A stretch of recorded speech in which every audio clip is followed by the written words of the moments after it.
Exposed my cheating girlfriend's secret social media life, and her entire family crumbled with her.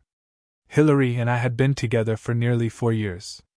She moved to my city during our junior year of high school, and we quickly became fast friends. I had never connected with someone as deeply as I did with her. We said our I love yous on the second day we spent together. The first 2 years were the most incredible of my life. We went to university together, literally spending almost every single day side by side. Hillary was everything I could have ever asked for, and I truly thought she was the one. I felt lucky just to be with her. She used to talk all the time about our future, marriage, kids, a house with a porch. I was all in. We had it all mapped out. She was going to study teaching. I was aiming for engineering. But then it all started to fall apart. The first hit, I didn't get in. When it came time to take my diploma exam, I didn't get the grade I needed to qualify for the engineering program. My whole future seemed to collapse in front of me. I watched as my dreams of becoming an engineer shattered. The disappointment and shame were crushing. My friends celebrated their successes, made plans, traveled, and I just stood still, frozen, humiliated. Hillary noticed the change immediately.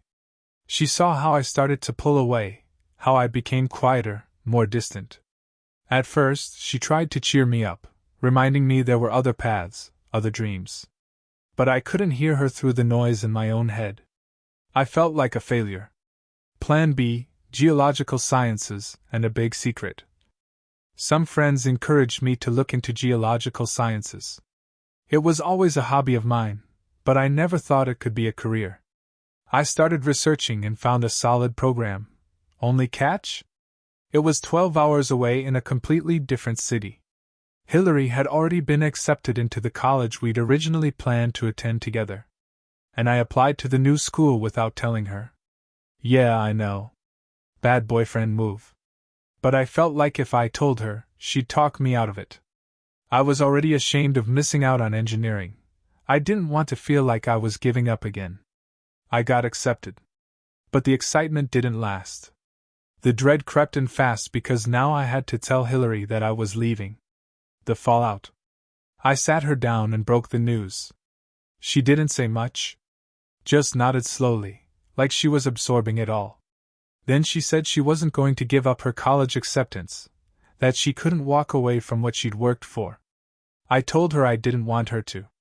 I promised we'd talk every day, FaceTime, visit during holidays. I swore this was temporary, that we were building toward a better future. She was upset, mad, disappointed, all of it. But she said she wouldn't hold me back. That gave me hope. Distance changes everything. But the truth is, once I got to school, the distance hit hard. Between school, work, and adjusting to a new city, I was overwhelmed. But Hillary was still the most important thing in my life, maybe too important. I was constantly video calling her, skipping classes, turning in late assignments, falling behind, all to stay connected. My grades tanked.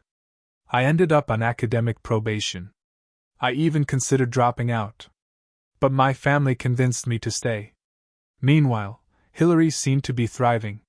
New friends, new experiences, she seemed so happy. I was drowning, and she was flying. Still, she told me she missed me. That she wasn't going anywhere. That it was all temporary, and we were doing this for our future. And honestly, that's what kept me going. She gave me some tough love, told me to pull myself together. And for a bit I did. But then things got strange. There were weekends she had planned to visit me, but she'd always cancel at the last minute. I've got too much homework, she'd say. Group project. Big test Monday. I didn't push. I didn't want to take away from her success. In my head, this was all just a sacrifice, a painful, difficult chapter, but it would all be worth it in the end. We were doing this for us. At least, that's what I thought. Part 2. The slow collapse I didn't want to admit was happening. I came back for Christmas break and barely saw her. At first, I chalked it up to the holidays being busy. We both had family to see. Everyone kind of wanted a piece of me since I was finally back in town, everyone except my own girlfriend. Still, I tried not to take it personally. Then came spring break. Hillary had kept saying how excited she was to see me, how she had all these plans for us, places to go, things to do. But when I got back, she said she was sick. I made her homemade soup and sandwiches and went over one night to drop them off. She opened the door, gave me a quick hug, and said she didn't want to kiss me because she didn't want me to get sick. It was a high and by moment. I was disappointed, but again, I told myself not to be selfish. She was sick, right? I tried. God, I tried. When I went back to school, I worked my ass off to turn things around. I was determined to get off academic probation, get my grades up, and start my second year on the right foot. I found my groove. I pushed through the depression. I tried to be the best version of myself, for her. Finally, summer came. I went home. Even though I was quietly still struggling, I tried not to let it show. I owned my emotions, kept them in check, and did my best to make her happy. Our once thriving relationship? It had changed. A lot. But I told myself it was just the end of the honeymoon phase. We were settling in. That was normal, right? Then came the subtle shifts. Out of nowhere, she started saying she didn't think she wanted kids anymore. I had never brought up the topic. I didn't even want kids at that time, but something about how firmly she said it caught me off guard. Then came the bombshell. I could live without getting married. That one stuck with me. It was a casual comment, made during dinner, like it was nothing. But it felt like something. Still, I ignored it. I told myself, okay, maybe I don't want to get married. Maybe I'm okay with that. I'll set it aside for her. That's how deep I was in. I kept falling short, and she seemed to notice. Around this time, I came really close to landing a dream internship, a role that would have launched my career. I made it to the final round of interviews 3 times, and came up just short each time. And every time I failed, I felt her respect for me slipping. She tried to hide it, but it was in her eyes. The way she looked at me. The way her tone changed. Still, I told myself I was being irrational. Paranoid. Reading too many Reddit posts. So again, I ignored the red flags. The physical intimacy? Gone. When we first started dating, we were like rabbits. High sex drives, always touching, always skipping class for each other. It was passionate. Crazy passionate. But in the last year? We had sex 3 times. I wasn't around all the time, sure. But even when I was, it was like pulling teeth. She talked a big game while we were apart, teasing texts, flirty messages about what she'd do to me when I got back. But then I'd get home and nothing. Each time we did have sex, it felt like she was doing me a favor. Like she was checking a box to shut me up. Like intimacy had become a chore. When I'd ask her, she'd say, I just don't feel attractive right now. And I respected that. I honored that. Because my love for her was too strong to make her feel bad about herself. Meanwhile, she was glowing. During this time, she really started taking care of herself. She joined a gym. Lost weight fast. Started dressing differently. Makeup, new clothes, new attitude. She looked incredible. Physically, she was almost unrecognizable. Not in a bad way, just so drastically different from who she was when we started dating. But her personality shifted too. She was no longer clingy or affectionate like she used to be. She became cold. Distant. And even when she did show affection, it felt forced. Scripted. Empty. I tried to talk. She always reassured me. I brought it up. Multiple times. I told her I felt like something had changed. That I wasn't sure where we stood anymore. That I missed us. She always smiled, shrugged, and said, Everything's fine. You're overthinking. Don't let your insecurities ruin this. So I convinced myself she was right. I blamed my depression. My isolation. My grades. I told myself I was projecting my self-doubt onto the relationship. Being around her started to feel unbearable. But I loved her too much to walk away. Part 3. She canceled our trip to work on her future. Then I saw her at the bar. I couldn't bring myself to end things. Not yet. Not without proof. What if this really was all in my head? But deep down I knew. Something was off. Something had been off for a long time. I was just too scared to admit it. One day I snapped. I told Hillary it didn't feel like we were in a relationship anymore. We got into a huge fight, the kind that leaves you winded. I felt like I was talking to a stranger. Someone I used to know so intimately but now couldn't even recognize. She swore it was all in my head. Said everything was fine. That she was just working hard for our future, and I needed to trust her. But it felt like a lie. A mask. A carefully polished version of herself meant to deflect and confuse. A dark cloud had settled over us. One I couldn't shake. Still, I tried to believe her. Spring break proposal. Then she brought up an idea, Mexico. Spring break. Just the two of us. It'll be the perfect place to let loose, relax, and reconnect. I jumped at it. I needed this. We spent the night looking up resorts, scrolling through all-inclusive deals, comparing beach views. For the first time in months, we were laughing again. We finally found a package that worked for both of us. We agreed to meet there. I'd fly out from my city, she'd fly from hers. It was supposed to save us. Then the bombshell. A few days before we were supposed to leave, she hits me with it. I can't go anymore. Says she has to work on an important project and can't take the time off. I lost it. I was crushed. We were supposed to split the cost. I was stuck with a massive bill. This was supposed to bring us back together. She flipped it on me, said I was being unreasonable and selfish. Said I didn't understand how hard she was working, and that everything she was doing was for us. I backed off. Tried to be understanding. Didn't want to pressure her.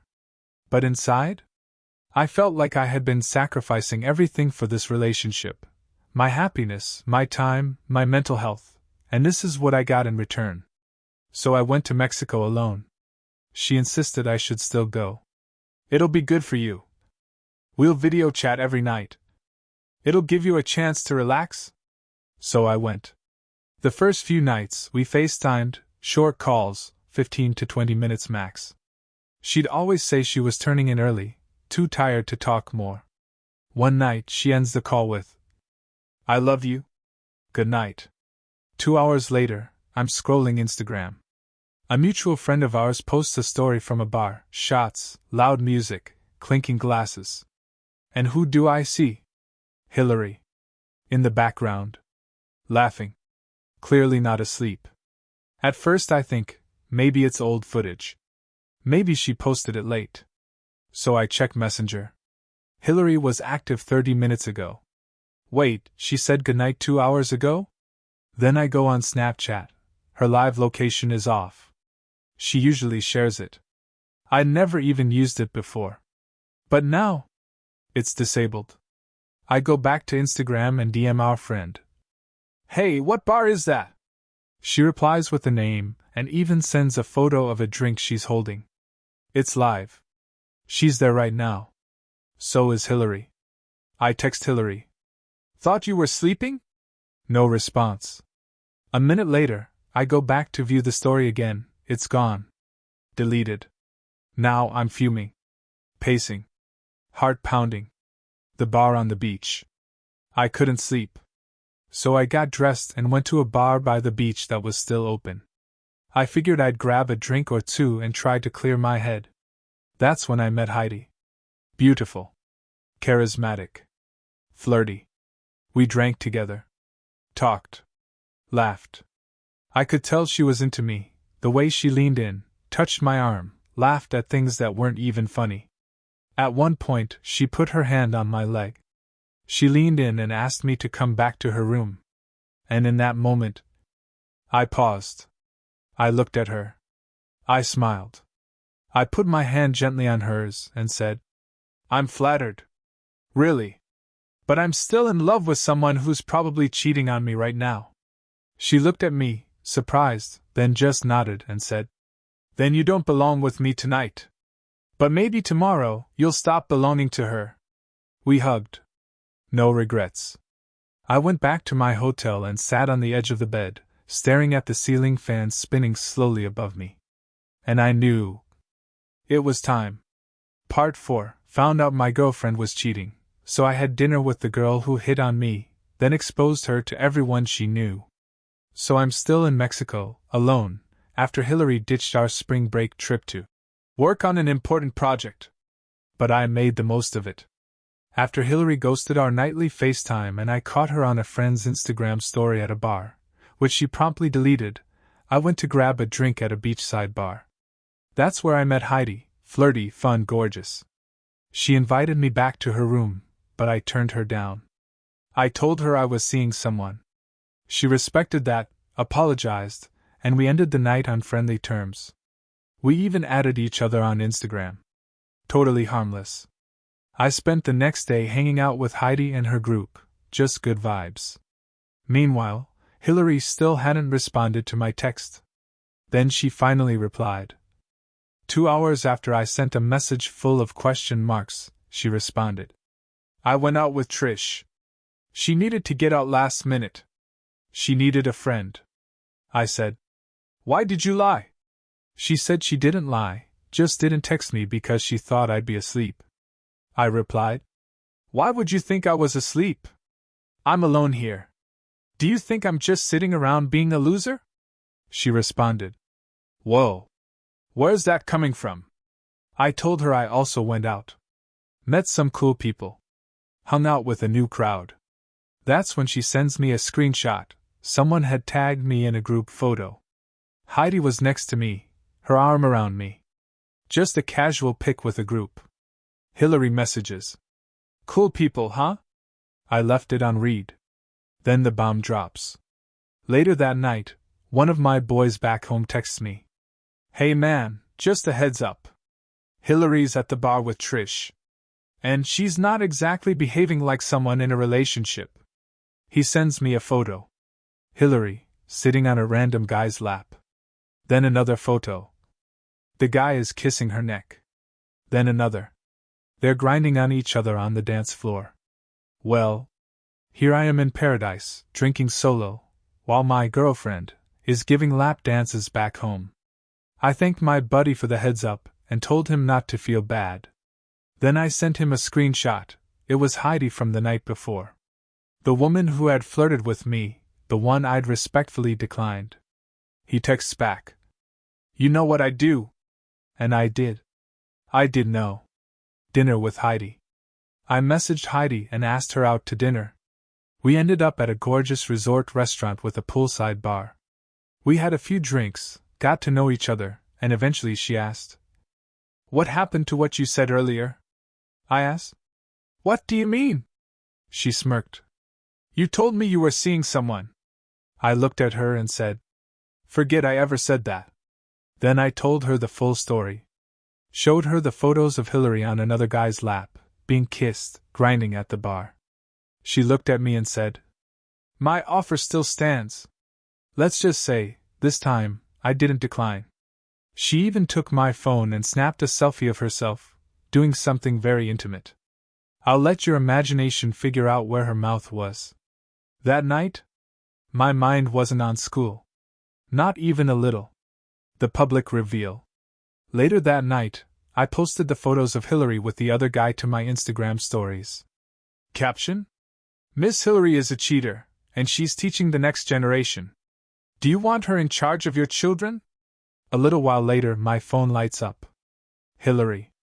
How could you do this? What are you thinking? You're out of your mind. How could you treat your girlfriend like that? I replied. Girlfriend? I'm single.